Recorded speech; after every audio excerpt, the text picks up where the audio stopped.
Hey guys, how's it going? Greg here, 3G's Garage. Welcome back to the shop. Got a little work action going again. Time's running short on us. Give you a couple updates here. Uh, Show you a few things as to what we're doing. Got the guys working hard in the shop here. Finally got old Griffin here. He's he's putting the rear frame back on the sled, which we showed you when we did the skid repair. And Keith's just over here milling around. Um, so the plan for this sled, which is kind of tentative yet, we're not 100% certain. Griffin's got this crusty old junkyard engine in his unit here. Um, we just put a new used track on the sled. It's a 1-inch track. It's in really nice shape. Picked that up for a few bucks. Not too bad.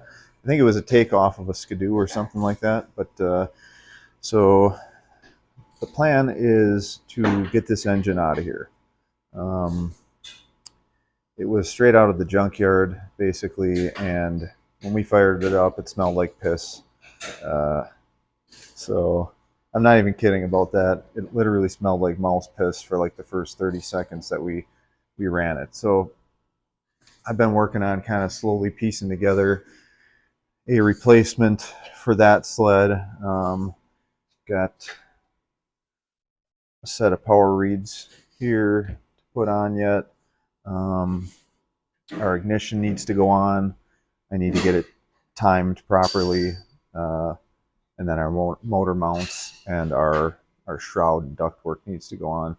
I'm not sure how much of that I'll get into showing or not, but we've got that going on. And then also we're going to continue working on the GPEX project here.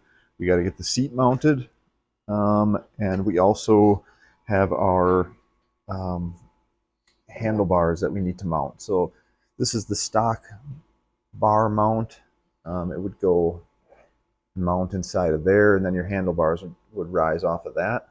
The only problem with that is they're fixed. They're a fixed bar. So I'll grab the bars. So this is the part that we cut off here, and there's no adjustment on these exciter bars. So it makes it kind of difficult to ride if you have to get up off the seat. So what we're going to try to do is we're going to try to sleeve a Polaris mount onto this one, and we're going to weld it all together using this. But we need to do some machining to our sleeve here in order to have that actually work for us and be able to slip over the collar. So we got to machine out the other end of that. Yeah, so hang in there with us and take you along for the ride on some of this stuff. Griffin just lifting his clutch out of there. Last year he ran a stock YPZ clutch on it because we didn't have any special goodies to put on there instead. These guys are ready to take the engine out.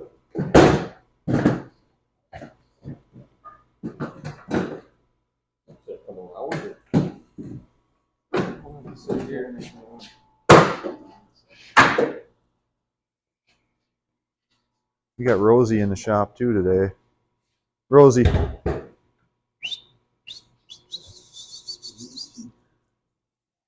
Rosie. All right, so there's the void. Nice and dirty. All right, just get our work cut out for us here. But we got a blank canvas, so we're gonna keep on rolling. See what we can do. All right, guys, so I'm back wrenching away at this engine just a little bit. Got to kind of a point where I wanted to give you guys an update and do a little explaining on timing. I got my intake put on. I had to cut out some gaskets out of some gasket maker material, because it turns out I didn't have any, which I thought I did. Anyways, so I put my stator plate back on. I guess rule of thumb is, so like years ago when I first started doing this, uh, whenever we would take an engine apart, or I would, and I would take the stator off, you can usually mark where, cut around the bolt with a scratch awl or something and kind of mark exactly where it was. The reason this is slotted is that that's how you time the engine. So it's actually tight enough so that it can't. So it's slotted so you can move this. And what that does is that determines when the engine fires, actually, when the spark happens in relation to where the pistons are. So, and that's super critical on a car, V8, whatever. Like, you can advance timing on a 4-stroke engine. Those are like way more forgiving. There's a lot of aluminum parts here. If you don't get the timing right, it's really easy to melt down your engine. So it's kind of critical. So like if you're just beginning or you don't have access to a manual for your engine or whatever, when you pull the stator off, like try to mark it as well as you can as to what the orientation is of the stator plate, because that's important. So what you're looking to do here is, so for this engine, the spec is it's 1.5 millimeters before top dead center. And this is all just relevant on the SR5 540 engine from like, I don't know, 89 to, or no, from like 81 to 91 or somewhere in there. But roughly this will apply to a lot of different two-strokes. So what I'm looking to do is I'm looking to get my piston on this side of the engine in the correct orientation, and then line up the timing mark that's on the stator plate that's here with the timing mark that's on the mag housing itself, if you can see that. It's in there. So this is supposed to be done with a dial gauge, but all I have is a digital caliper here, and that's how I do it. So first I'll slip this guy on. So these have to be a little bit loose so you can kind of move your stator plate to the right timing. And I'll try to slip this on. It's got a Woodruff key, so you got to kind of try to get that lined up.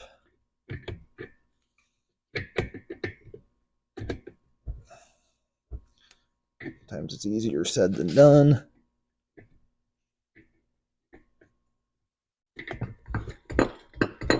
There. All right, just slips on. And now what I'm going to do is I can see my piston on the top, and I can just rotate the engine with my hand here. We're going to get it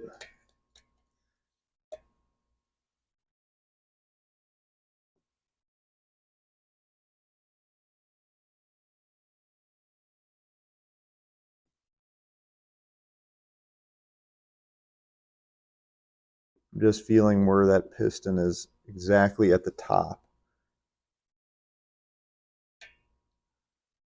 I'm going to bottom out my caliper base against the spark plug. I'm going to zero it out. And now I'm going to roll it back 1.5 millimeters.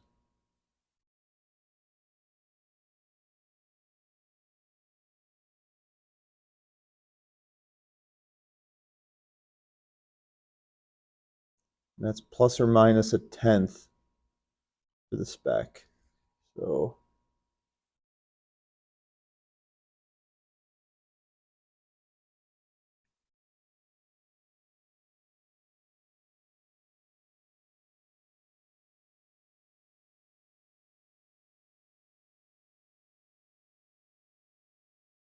all right, so what you do is you get it at roughly 1.5, which is the spec for this engine.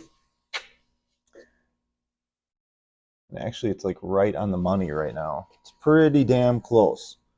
So you can see the back stator plate and the magneto both have a line, and they're pretty well dead nuts, which is pretty cool. So then what you're going to do is, if they weren't dead on, you'd have to dig a screwdriver. This one's too big. You'd have to dig a screwdriver in the back and move your stator plate around to match your timing mark. You'd actually try to move the orientation of the plate to match it, and then there's 2 holes in the magneto here for your screws. Put your screwdriver in and tighten them up, and that's all you got to do. So yeah, you don't want to be off, you don't want to be too far advanced, because you'll run hot and melt your pistons. So I'm going to keep on putting this engine together. I didn't really say a whole lot about this engine. This engine is actually, it looks beautiful because it's really nice and clean. I painted the exhaust manifold with a high heat paint, and the whole engine's been vapor blasted. But other than that, it's all used. I put a set of used pistons in. I had to take apart, I think, 2 or 3 other engines to find a set of standard bore cylinders that were in good shape. One of them is right at your feet there. Yeah, so it looks great and all that, but I didn't put any money into it. Just really wasn't in the budget. But now at least I'll have a engine with brand new crank seals in it. I know the crankshaft is good. I did put one new bearing on the crankshaft, and I know that the top end, I know what sled that came out of, and I think it had roughly like 3,000 miles on it. So the rings look good yet. So yeah, so that's this guy. This one we're prepping to put in the old 69G rocket over there. So that's where I'm at on this.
don't have the mics on, so it might be a little hard to hear, but we just ran down to Mexico and did a few pulls, and this one is still faster than this one, and this one should have a taller, or it does have a taller gear ratio in the chain case, which doesn't make any sense. We're pretty confused as to what's going on. Like, I was getting nothing but track spin, and I was still closing the gap between us. So, not really sure what's going on. What are the temps looking like, Dad? Pretty close to the same. At least mine aren't like excessively hot.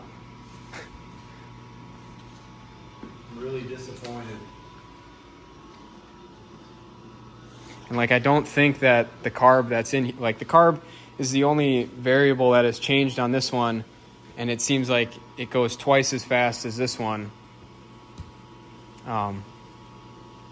But yeah, I mean, with everything that's on this one, it should just walk away from the red one. So we're not really sure what to do at this point.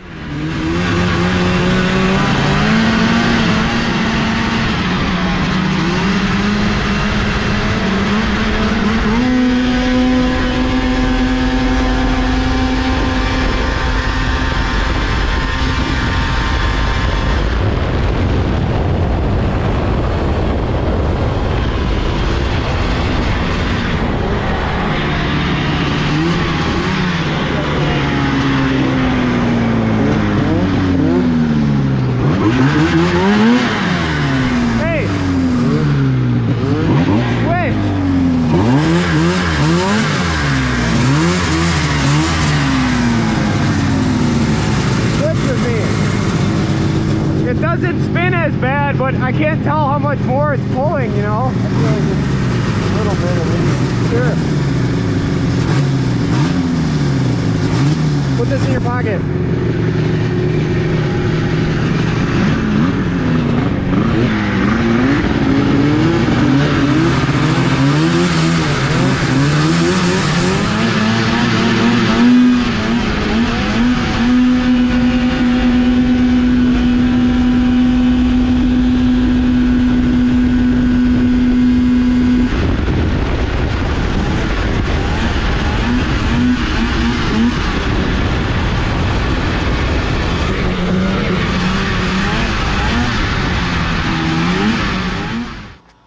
So we didn't explain, I didn't take a clip explaining what we did before we went out and did that last run.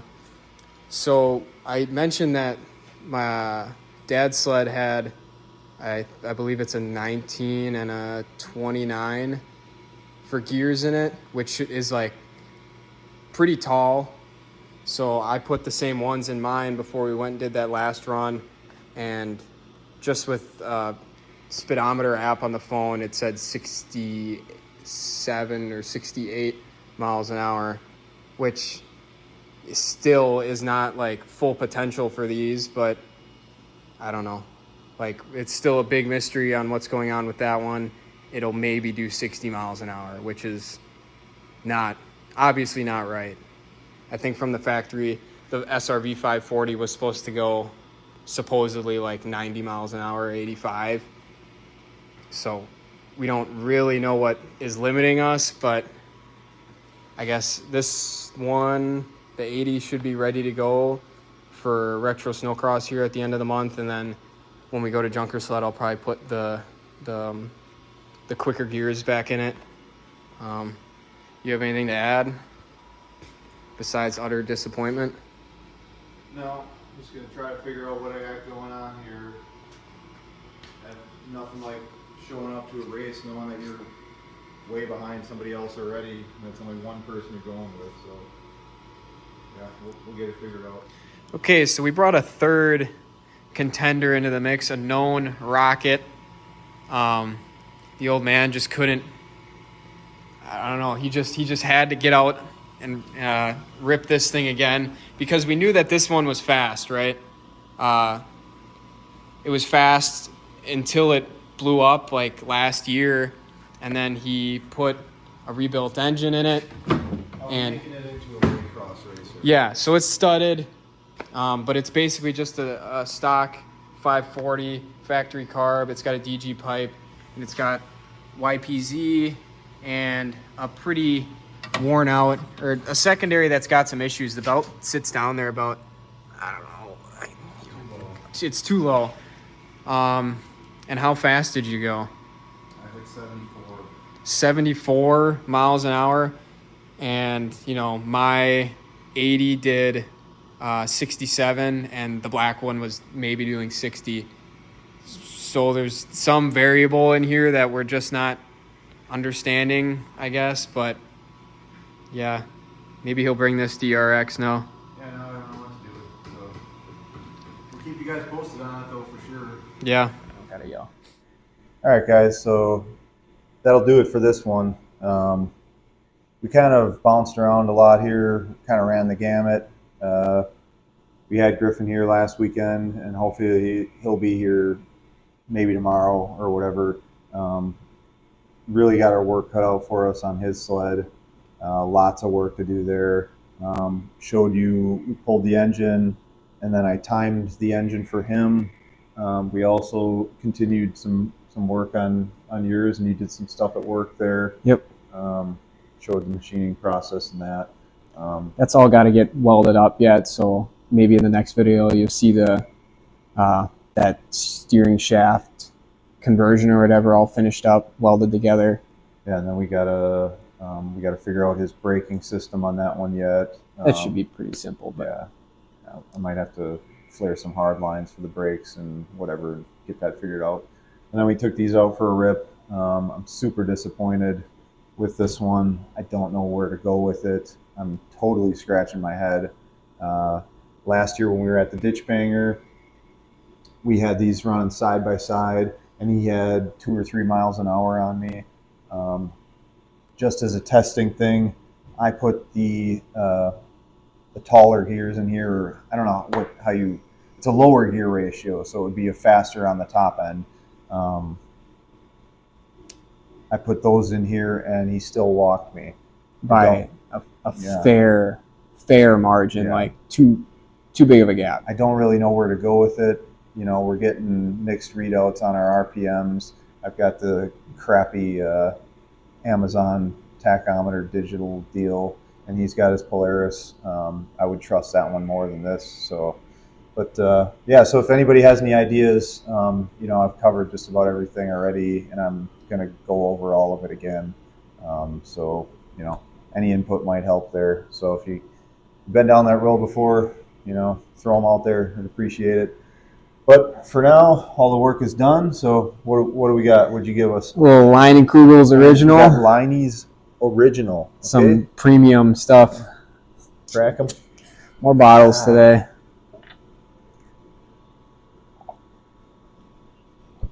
Oh, maybe a little skunkage on that one. A little bit. A little bit of skunkage. Wouldn't that go bad? November 2nd, 2022. Yeah. No way, is it? Is it? Isn't that what that says? Oh God. Yeah, it's old. I thought it tasted a little bitter. Anyways, that'll pretty much do it though. We got like 10 or 12 inches of snow now, so at least we can rip them in the yard and take them down to Mexico and run them like you saw in the video earlier. So until next time, guys, thanks for watching. See ya.